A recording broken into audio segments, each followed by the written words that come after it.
በስመ አብ ወወልድ ወመንፈስ ቅዱስ አሐዱ አምላክ። ኖ ተቀደሱ በብርሃኑ ተመላለሱ ኖ ተቀደሱ በብርሃኑ ተመላለሱ ኖ ተቀደሱ በብርሃኑ ተመላለሱ ኖ ተቀደሱ በብርሃኑ ተመላለሱ።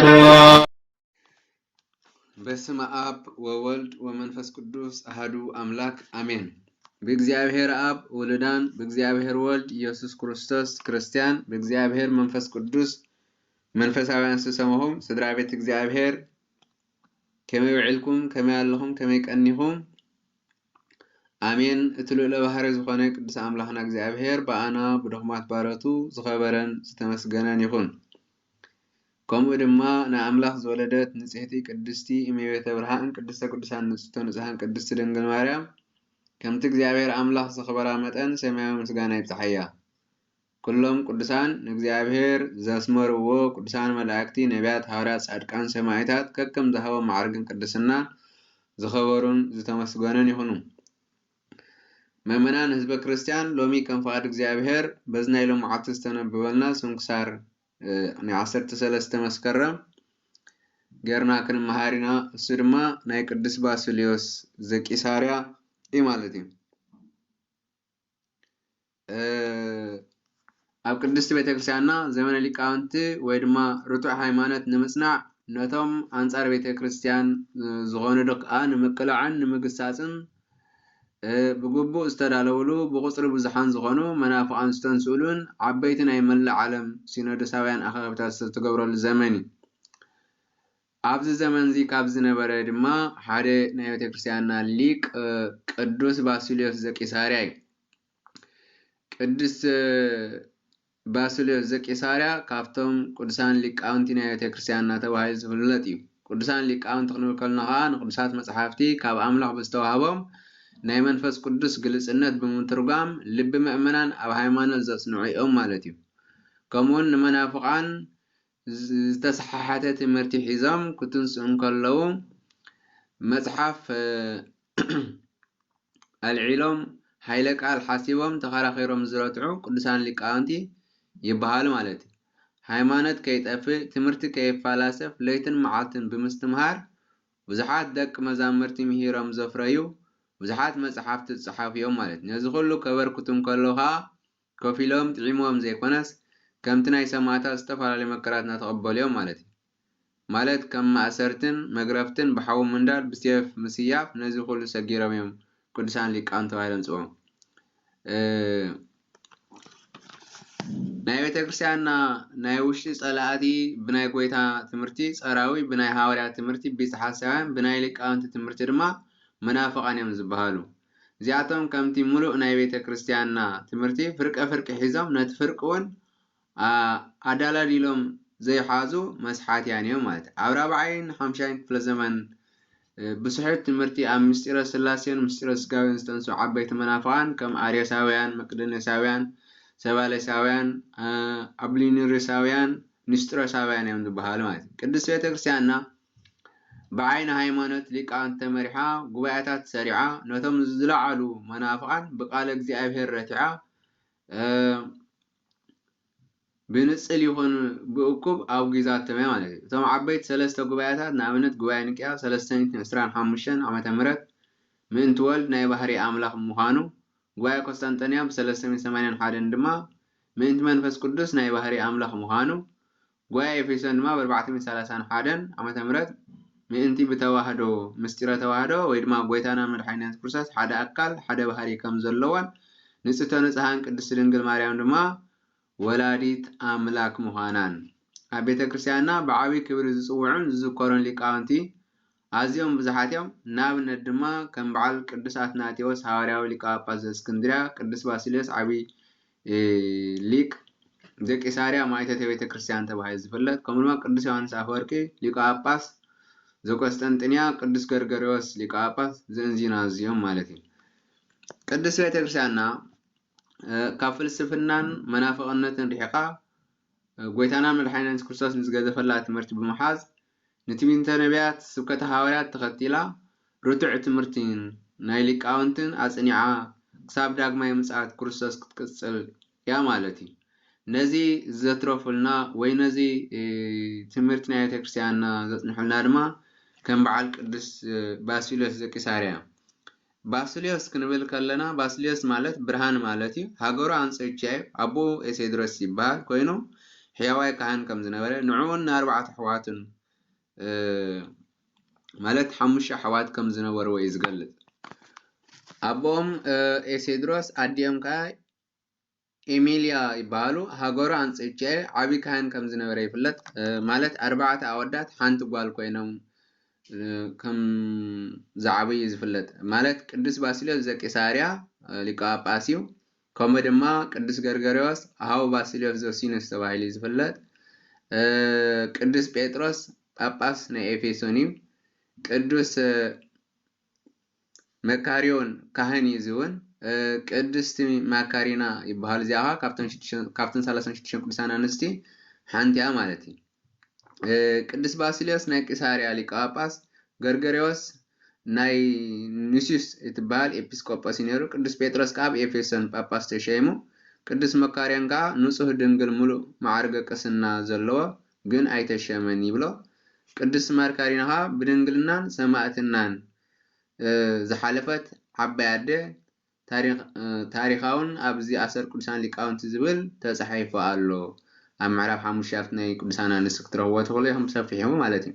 ቅዱስ ባስልዮስ ተሸይሙ ከሎ ብዙሕ መጽሓፍቲ ጽሒፉ ብዙሕ ደርሰታት ደሪሱ ብዙሕ ተኣምራት ከዓ ገይሩ ካብዚ ዝገበሮ ተኣምራት ድማ እንድሕር ዳ ክንገልጽ ኮይና ቀዳማይ ሓዊ ጴጥሮስ ሰበይቲ ተመርዒ ግን መልአኽ እግዚአብሔር በኣኽናፉ እናሓለዎም ልክዕ ከም እንዳ ዲሜጥሮስ ኮይኖም እንዳነበሮም ከለው እቶም ህዝቢ ምስ ሓመይዎ ቅዱስ አትናቴዎስ ጸልዩ ከም ዝገልጸሎምን ከም ዘረድኦምን ገበረ ማለት እዩ።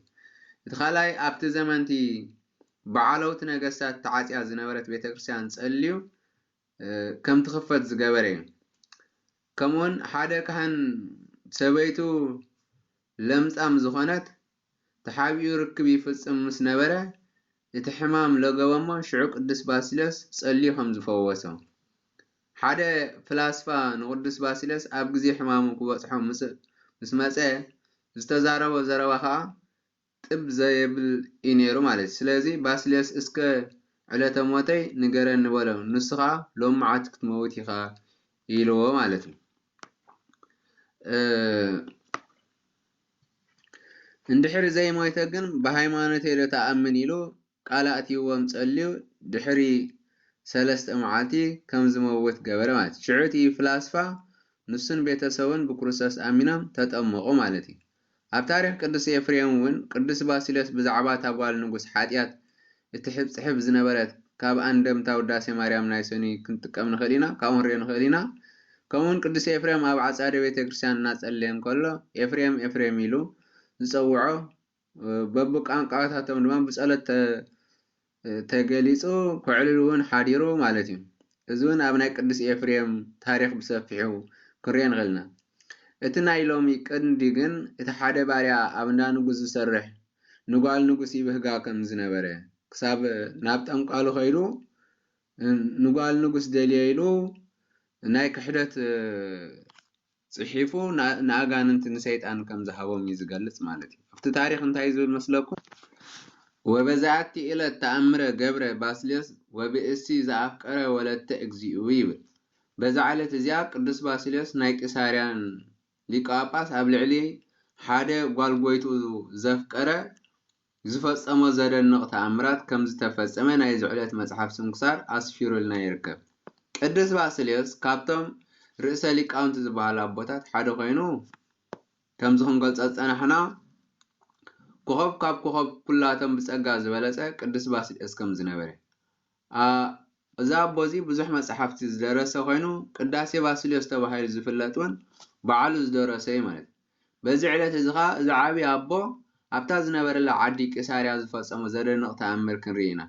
ሓደ ጎበዝ ኣገልጋሊ ነበረ እሞ ንሱ ኣብ ትሕቲ ሓደ ሃብታም ሰብኣይ ተዓሲቡ ዝሰርሕ እዩ ነይሩ። ነቲ ጎይትኡ ኸዓ ሓንቲ ጓል ነበረቶ እሞ ክወፅን ክኣቱን ይርያ ስለ ዝነበረ ኣብ ልቡ ፍትወት ተላዕሎ ማለት እዩ። ስለ ዝኾነ ከዓ ኣዝዩ ኣፍቀራ እሞ በዚ ድማ ዝገብሮ ጠፍኦ ማለት እዩ። ንኣቦኡ ሓቲቱ ከይምርዓዋ ደረጃኦም ኣይማጣጠኑን እዮም። ስለዚ ኩሉ ነገር ልዕሊ ዓቕሙ ስለ ዝኾነ ናብ ሓደ ጠንቋሊ ብምኻድ ኩሉ ዝደልዮ ዘርዚሩ ነገሮ ማለት እዩ። እቲ ኣገልጋሊ ሰይጣን ዝኾነ ጠንቋሊ ኸዓ እምበኣር ነታ ዝፈተኻያ ጓል ኣብ ልባ ፍትወትካ ከተሕድረላ ዝኽእል ሰይጣን ጥራይ እዩ። ስለዚ ሰይጣን ክልእከልካየ ይበሎ ማለት እዩ። እቲ ልቦኑ ዝዓወረ መንእሰይ ከዓ ሕራ ይበሎ እሞ በል ልክዕ ፍርቂ ለይቲ ምስ ኮነ ናብ መቓብር ኣሕዛብ ዘይኣመንቲ ኪድ እሞ ኣብቲ መቓብር ኮንካ ፀጋማይ ኢድካ ዘርግሐዮ ሽዑ ሰይጣን ክመፀካ ይበሎ ማለት እዩ። እቲ መንእሰይ ከዓ ከምቲ ዝተባሃለ ገበረ እሞ ካብ ኣጋንንቲ ሓደ ብምምፃእ ከዓ ናብ ጥልቂ ምድሪ ብምውሳድ ምስ ሓለቓ ኣጋንንቲ ኣረኸቦ ማለት እዩ። እቲ ሰይጣን ከዓ ዝደለኻዮ ክትረክብሲ ብመጀመርታ ክርስትናኻ ክሓድ ንኢየሱስ ክርስቶስ እውን ክሓዶ ኣብ ወረቐት ከዓ ክሕደትካ ፅሒፍካ ፈርመሉ በሎ ማለት እዩ። እዚ ምስኪን ሰብ ከዓ ከምቲ ዝተባሃሎ ገበረ ማለት እዩ። ፈሪሙ ነታ ደብዳቤ ሃቦ ማለት እዩ። እቲ ሰይጣን ከዓ ነታ ፅሕፈት ወሰዳ እሞ ብድሕሪዚ እቲ ዘምፅኦ ሰይጣን ናብ ገዝኡ መለሶ ማለት እዩ። ሰይጣን ከዓ ኣብ ልቢ እቲ ጓል ፍትወት ኣሕደረላ እሞ ንስድራ ቤታ ምዝ ጎበዝ እዚ እንተዘይመሪዕኹምኒ ነብሰይ ከጥፍ እየ ብምባል ኣዕገርገረቶም ማለት እዩ።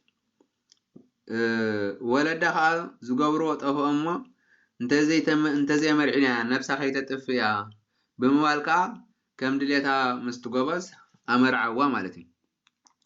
እቲ መንእሰይ ድሌቱ ረኸበ እሞ እቶም ወለዲ ናይታ ጓል ግን ሓንቲ ጓል እሞ ኣብ ሕማቕ ወዲቓ ብምርኣዮም ኣዝዮም ጓሃይ እሞ ለይትን መዓልትን ብፆሙን ጸሎትን ናብ ፈጣሪኦም ተማህለሉ ማለት እዩ።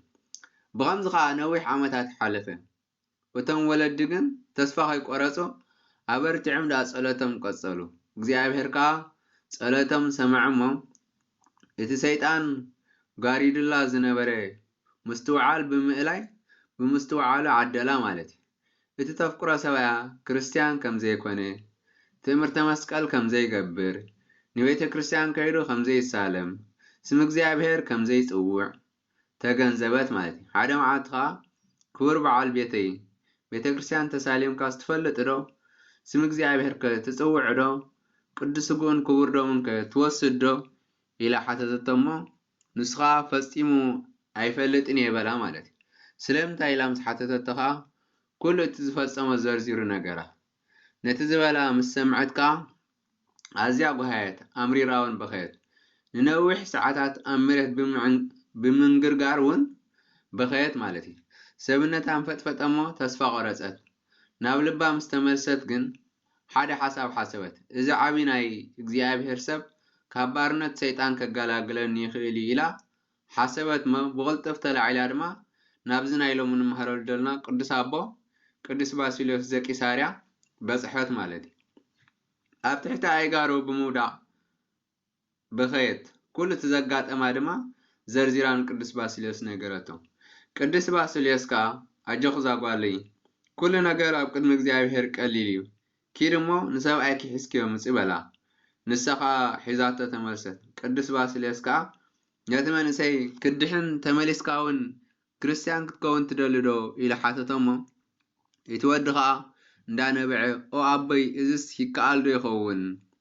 እታ ደብዳቤ ክትምለስ ዝከኣል እንተኮይኑስ ብምሉእ ልበይ ይደሊ እየ በሎ እሞ ቅዱስ ባስልዮስ ከዓ ነታ ሰበይቲ እምበኣር ኪዲ ብዝተኸኣለክ እውን ጸልዪ ድሕሪ 40 መዓልታት ከዓ ሰብኣይኪ ክምለሰኪ ይበላ።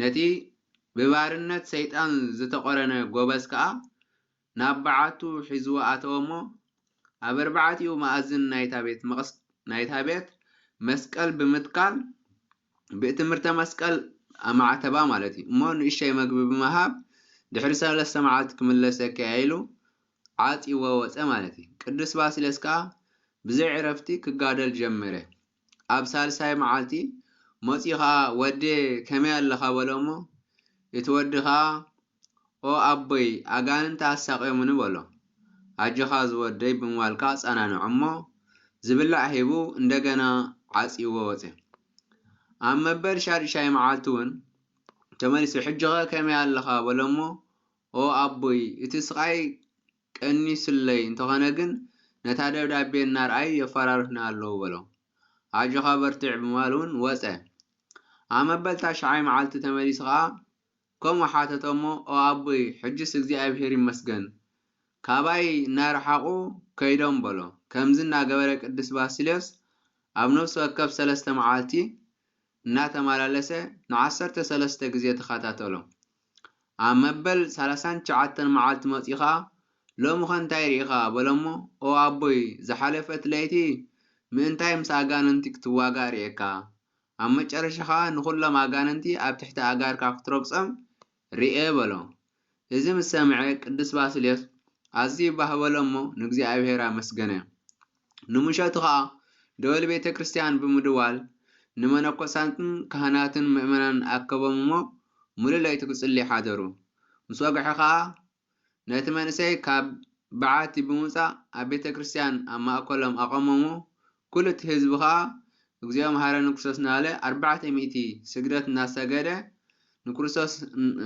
እግዚኦ መሐረነ ክርስቶስ ናልኩም ህለሉ አዘዘም ማለት ኩላቶም ድምፀው ዓቢለንዋ ወጎይታ መሐረና ናበሉ ንብዓቶም እናፍሰሱ ተማህለሉሞ እግዚአብሔር ካ ጸሎቶም ሰምዐ ማለት እታ መንሰይ ዝፈረመላ ደብዳቤኻ አማ አከለም ወደቀት ማለት ኣብቲ ቤተ ክርስቲያን ካ ዓቢ ሓጎስ ኮነሞ ቅዱስ ባሲልዮስ ن4 معالتن 4 ليتن بزعي عرفتي سلازي صومن سلازي صلن كتاب شيطان تماريخا زنبرت نفسي مليسو مارخا مالتي نابن حد حد ناب حدنت ابقع مالتي نتي حزبخا اب قدس امنت نخصنعو ابقع مالتي بتعالى تتياخا قداسي سرعمون كل حزبن نتمنسينكا مسبعالتي بيتو اب قدس سغان دمن اقربهم بارخهم أفقرن سنيتن نخنورو بمعادكا ننا بيتهم أسانا وتمات እግዚአብሔር አምላኽና ካብ ማእሰርቲ ሓጢአት ፈትሑ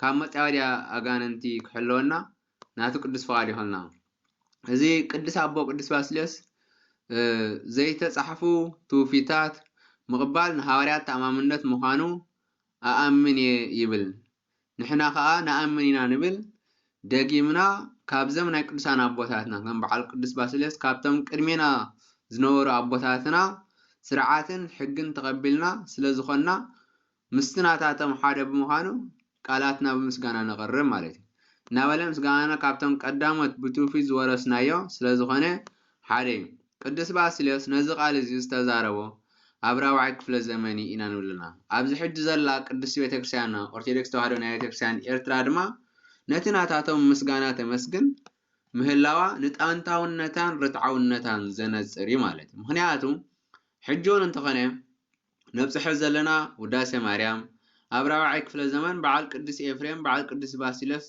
ዝጽሓፍዎ እዩ ዘብጽሕዎ ዝነበሩ ጸሎት እዩ ቅዳሴ ማርያምን በዓል አባ ሕርያቆስ ዝቀደሶ ዝነበረ ቅዳሴ ስለዚ ንሕናውን ምስ በዓል ቅዱስ ባስልዮስ ዘቂሳርያ ኮይና ምስጋናኦም ምስጋናና ጸሎቶም ጸሎትና ቅዳሴኦም ቅዳሴና ስርዓቶም ስርዓትና ትምህርቶም ትምህርትና መዝሙሮም ድማ መዝሙርና እዩ ክንብል ከለና ዓቢ በረኸትን ደስታን ክስማዓና ይግባይ ኣብቲ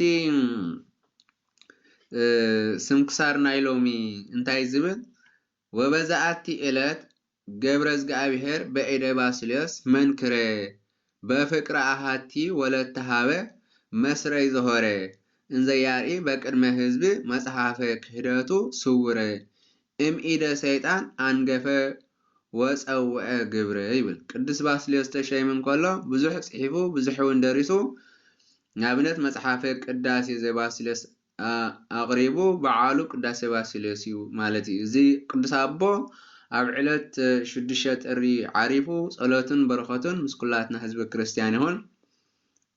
ስእሊ ኣሃቲ ብእሲት ኣመ ባስልዮስ ተወከፈ ደምሰሰ በህይወቱ ዘሃጣዊሃ መጽሓፈ ድህረ ሞቱሰ ኣሃደ ዘእትረፈ ከም ዝበለ ደራሲ ኣብ ስንክሳር ናይ 6 ጥሪ ማለት እዚ ቅዳሴ ናይ ቅዱስ ባስልዮስ ዝቅደሰሎም ዕለታት ተዝካረ ሊቃውንቲ ሊቃነ ጳጳሳት ካህናት ነገስታት እዩ። ብድጋሜ እግዚአብሔር አምላኽና ካብ ዝቅዱስ አቦ በረኸቱን ረድኤቱን ከሳትፈና ቅዱስ ፈቃድ ይኹነልና። ናይ እግዚአብሔር አምላኽ ምሕረት ናይ ድንግል ማርያም አማላድነት ናይ ኩላቶም ሕርያን እግዚአብሔር ጸሎትን አማላድነትን በረኸትን አይፈለየና። ዝነጠበ ዝጎደለ በአፈት ጓሃ መላእክቲ ተአረመልና።